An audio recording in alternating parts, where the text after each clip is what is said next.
Hi everyone, आप सब कैसे हैं? तो मुझे उम्मीद है कि आप लोग अच्छे होंगे और आपकी पढ़ाई भी अच्छी चल रही होगी। तो एक बार और स्वागत है इस चैनल पर रोशन क्लासेस के। और ये जो है चैप्टर सेकंड का फर्स्ट पार्ट है, Kings farmer and towns, class 12th history का। जैसे कि आप जानते हैं कि ऑलरेडी मैंने जो है 2 पार्ट्स करवा दिया है चैप्टर फर्स्ट के ब्रिक्स एंड बेट्स के, और वो एमसीक्यू इम्पोर्टेंट है काफ़ी, आप लोग ज़रूर उसे देखें। तो ये सेकंड पार्ट है और इसको हम शुरुआत करते हैं। ठीक है, सीयूईटी 2024 के लिए। और ये बहुत इंपॉर्टेंट एमसीक्यू है। मैंने जो है केवल एनसीईआरटी से जो है ये सारे क्वेश्चन बनाए, और उम्मीद रखें कि ज़रूर जो है ये आपके एग्ज़ाम में आएगा। ठीक है, तो स्टार्ट करते हैं इस चैप्टर को फर्स्ट। क्वेश्चन फर्स्ट है कि एपिग्राफी इज स्टडी ऑफ, ये किस चीज़ की स्टडी होती है? कॉइन, इंस्क्रिप्शन, स्टोन या बॉन्स। तो जो स्टडी होती है बेसिकली ये इंस्क्रिप्शंस की होती है, यानी शिलालेख की। ठीक है, जिसको हम पुरालेख शास्त्र भी अध्ययन कहते हैं इसको। ये जो है हार्ड सरफेस पे जो है लिखा जाता है, जैसे स्टोन हो गया इसके ऊपर। क्वेश्चन सेकंड है कि James Prinsep's an officer in the mint of East Indian company deciphered. तो इसने इन्होंने क्या मतलब जो है किस चीज का अर्थ निकाला? तो इन्होंने जो है ब्राह्मी और ख्रोष्टी लिपि, जो लिपि होती है, उनका अर्थ निकाला था। ठीक है, किसने? जेम्स प्रिंसेप्स ने। और ये ईस्ट इंडिया कंपनी के एक अधिकारी थे। ठीक है, तो एग्जाम में कई बार पूछता है कि इन्होंने किस लिपि यानी किस इंस्क्रिप्शन या फिर कि उन्होंने पता लगाया था, अर्थ मीनिंग फाइंड की थी, तो ब्राह्मी एंड ख्रोष्टी। नेक्स्ट है कि James found that most of this mention of king refer to Piyadasi meaning. So Piyadasi उन्होंने जो फाइंड किया इंस्क्रिप्शन के अंदर ये अर्थ की मीनिंग, तो बहुत सारे वर्ड्स जो है पियादशी मेंशन थे किंग के बारे में। और पियादशी का मतलब क्या था इसके अंदर?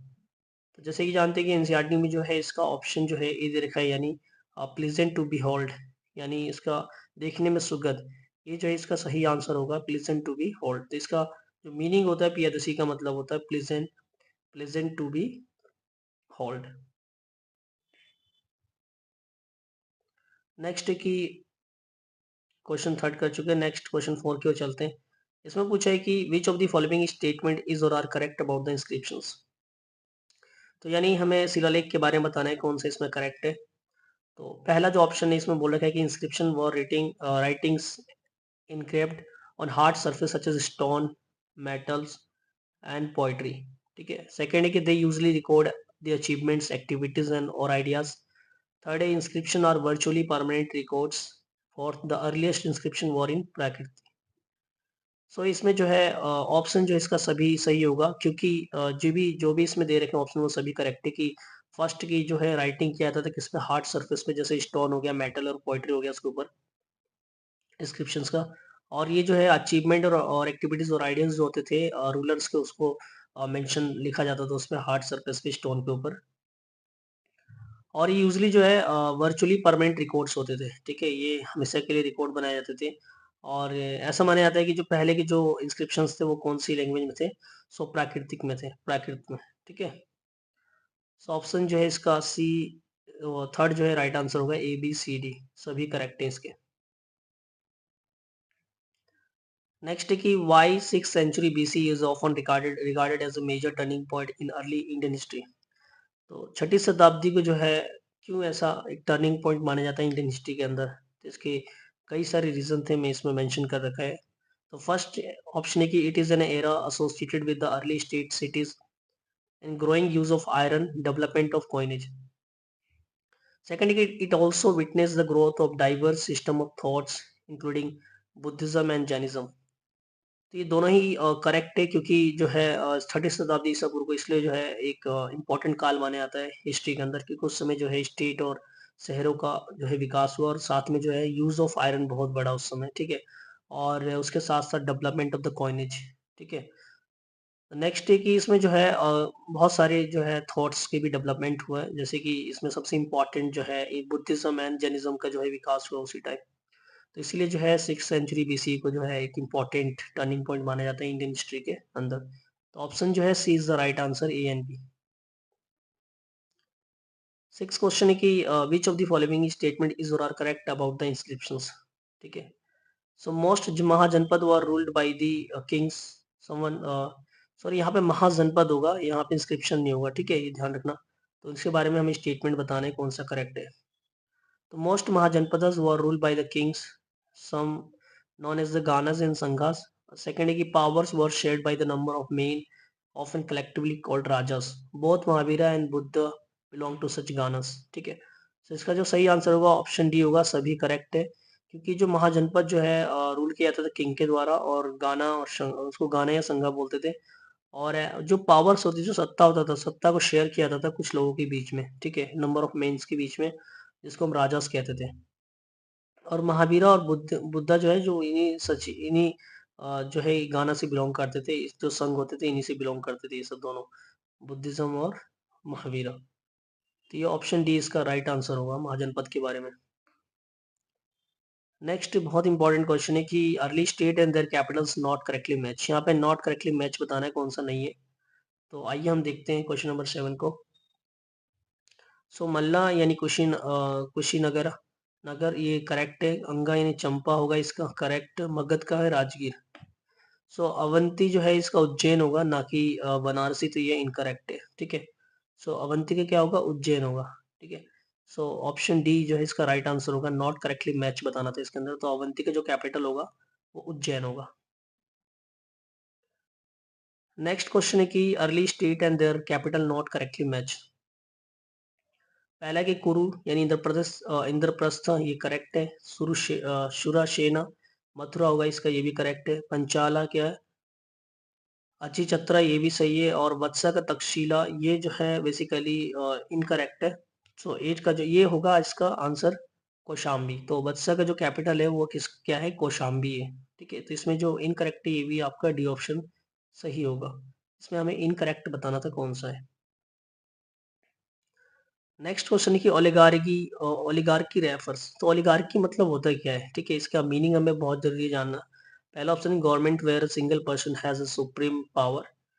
तो देखते हैं नेक्स्ट ऑप्शन है क्या, government where citizen either directly और एक्सरसाइज पावर और elect representative to form a governing body. और थर्ड है a form of government where power is exercise by the group of man. तो इसका राइट आंसर जो सी होगा, क्योंकि जो ऐसा गवर्नमेंट जहाँ पे कुछ ही लोगों के द्वारा जो है ग्रुप मैन के द्वारा पावर को एक्सरसाइज किया जाता है। इसमें ए ऑप्शन जो है मोनार्की के बारे में बात किया है, जहाँ पे सिंगल पर्सन होता है, राजा या रानी। वो क्या करते हैं, सुप्रीम पावर होती है उनके पास, वही गवर्न करते हैं स्टेट को। एंड सेकंड जो ऑप्शन है वो डेमोक्रेसी के बारे में बात कर रहा है, कि वहाँ पे क्या होता है, सिटीजन क्या करते हैं, डायरेक्टली एक्सरसाइज करते हैं पावर को अपने इलेक्टेड रिप्रेजेंटेटिव के फॉर्म में। ठीक है, तो इसमें ओलिगार्की के बारे में पूछा है, तो ऑप्शन ए सी होगा, a form of government where power exercise by the group of man. यानी जो एक ऐसी सरकार जहाँ पे जो है कुछ लोगों के द्वारा, कुछ ग्रुप समूह के लोगों के द्वारा जो है सत्ता का जो है वो जो है पावर का एक्सरसाइज किया जाता है।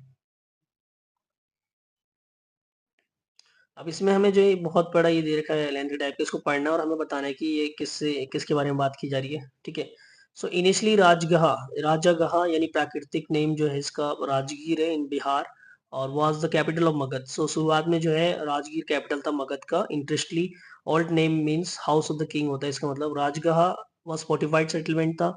ठीक है, मतलब कहने का मतलब है बहुत सारे जो है बड़े बड़े दीवार बनाए गए थे, फोर्टिफाइड किया था सेटलमेंट को। are located amongst the hills, कहाँ पे लोकेटेड थे, हिल्स पे। Later in the first century BC the capital was shifted to. तो यहाँ बताने की जो मगध का कैपिटल फर्स्ट राजगीर था, उसके बाद कहाँ पे शिफ्ट किया गया। तो इसका जो सही आंसर होगा ऑप्शन सी होगा, पाटलिपुत्रा। ठीक है, तो इसमें हमें ये पढ़कर इसका आंसर देना था, तो option C is the right answer, यानी पाटलिपुत्र।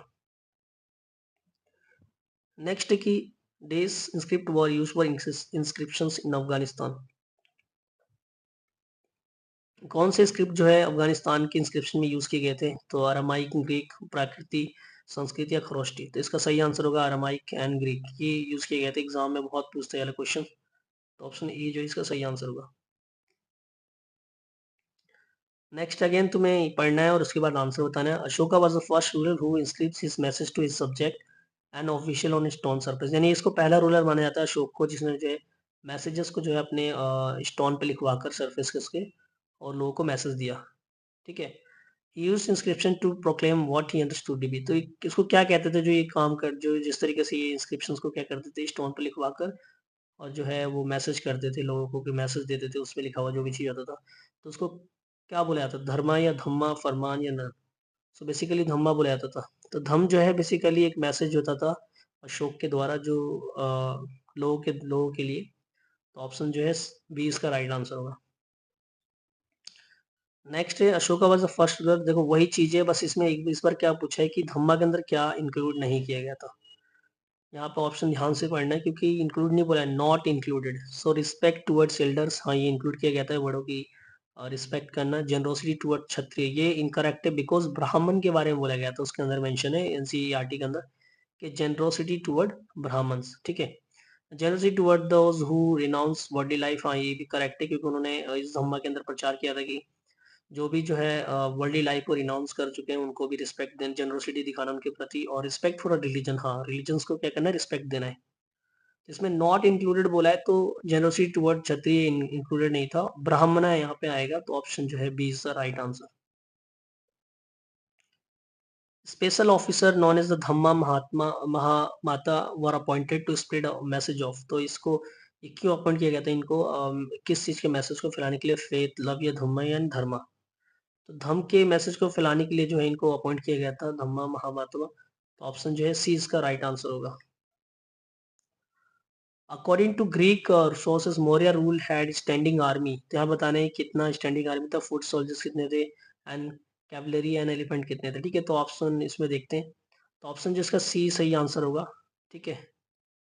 तो 6 लाख यहाँ पे आएगा आपके स्टैंडिंग आर्मी, और 30,000 जो है इसके फुट सोल्जर्स का कैवलरी थे, एंड 9,000 का राउंड जो है इसके एलिफेंट्स थे उनके पास। नेक्स्ट की शिलापदिकारम एन इपिक रिटन इन, तो किस में लिखा गया था इस एपिक को। तो बेसिकली इसका ऑप्शन दे रखा है तमिल, तेलुगु, संस्कृत, हिंदी। तो ऑप्शन जो इसका सही आंसर होगा वो तमिल होगा। तमिल जो है भाषा में इसको लिखा गया था। 70 ने दोबारा आपको रीड करना है बिकॉज सीयूटी के एग्जाम में काफी लेंथी क्वेश्चन बनाते हैं, तो रीड करके आपको बताना होता है, ठीक है। Who ruled over a vast kingdom extending from Central Asia to North East India? History has been reconstructed from inscription, textual tradition. The notion of kingship they wish to project are best evidence in coinage and sculpture. Coastal statue have been found installed in Sarinamata near Mathura, and similar statue has been found in Shirin in Afghanistan as well. तो कुछ ये आपको point अगर पता होगा तो आप समझ सकते हो किसके बारे में बात की जा रहा है। तो ये जो है कुशाना के बारे में बात किया जा रहा है, ऑप्शन बी जो है इसका सही आंसर होगा। नेक्स्ट की Prayag Prashasti also known as the Allahabad pillar inscription compose in Sanskrit by, तो किसके द्वारा संस्कृत में कंपोज किया गया था इलाहाबाद प्रयाग प्रस्ती, जिसको इलाहाबाद पिलर इंस्क्रिप्शन के नाम से जानते हैं। तो इसका जो सही आंसर होगा ऑप्शन डी होगा, हरिसेना, यानी इसका राइट आंसर होगा, ठीक है। अब यहाँ पे क्वेश्चन ये पूछ लिया, हरिसेना द कोर्ट पोएट, किसके कोर्ट पोएट थे ये, चंद्रगुप्त के, समुद्रगुप्त के, या फिर कुशाना के। तो समुद्रगुप्त के जो है ये कोर्ट पोएट, तो ऑप्शन बी जो है इसका सही आंसर होगा। नेक्स्ट यहाँ पे आइडेंटिफाई करना है स्कल्पचर को आपको और बताना है किसके स्कल्पचर है ये। ऑप्शन दे रखा है sandstone sculpture of Kushana king, sandstone sculpture of Gupta king, sandstone sculpture of Maurya king. तो इसका जो सही उत्तर होगा वो ऑप्शन ए होगा क्योंकि ये कुशाना किंग का जो है सैंडस्टोन स्कल्पचर है। तो ये 20 क्वेश्चंस जो है बेसिकली पार्ट 1 है चैप्टर 2 का। मुझे उम्मीद है कि आप लोगों को ये पसंद आएगा। Thank you so much.